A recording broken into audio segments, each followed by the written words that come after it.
Hey everyone, today I'm going to be showing you how to do the glitch transition from one clip to the next, which is really seamless, really good, and by far my favorite way to transition. So we have two clips here, one of just me scoring in Rocket League, and then right after we want to transition it into a like and subscribe title. So what we're going to do here is first drag the playhead over one side. So we're going to start on the first clip and drag it over a little part of your first clip and then split it, and you want to do about the same amount of time on the second clip. So we're going to highlight and it looks something like this. I can zoom in on it a little bit like this. So you'll have your main clip, split it, have a short bit of this clip, short bit of this clip, and then the main clip. So next we're going to work on the first part of this first. You're going to hit it, go up to filters, hit the plus arrow, and then you're going to search up glitch, and just going to hit it, and it should come up with these presets. Now we don't actually need presets right now, and what you're going to do is you're going to scroll down and see all these settings.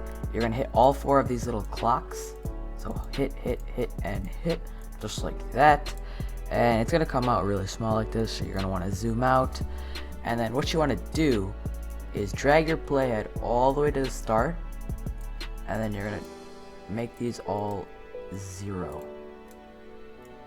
Then you're going to drag your playhead to the end. You're going to drag the first one to 100, leave the second one as it is, make this one 75 by typing it in. Your statistics should look just like that.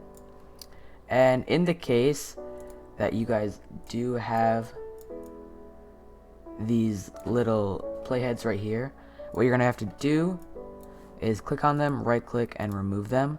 So after we do all of those different settings, it should look something like this. And obviously that isn't the most clean transition, but if you do like that quick choppy thing, you could just stop right here. But I'd like more seamless transition, so we're gonna click on the second little snippet we cut out. We're gonna go back into filters, hit the plus arrow, search up glitch, and then we're just gonna hit it. Make sure all these 4 clocks are turned on, and this time we're gonna do the inverse of what we just did. So we're gonna go to the start, we're gonna make all of these what we set it to. So we set it to 100, 50, 75, and then 100, and then we're gonna drag our play to the end and have it be 0, 0, 0, and 0. And just like that, you should be able to go down back into timeline and play it, and it seamlessly transitions into like and subscribe. If this tutorial helped you out, make sure to drop a like and comment other things you want to see tutorials on. If you want to see more content on Shotcut, guiding you through how to use Shotcut, make sure to subscribe, and I hope you have a good day. Peace out.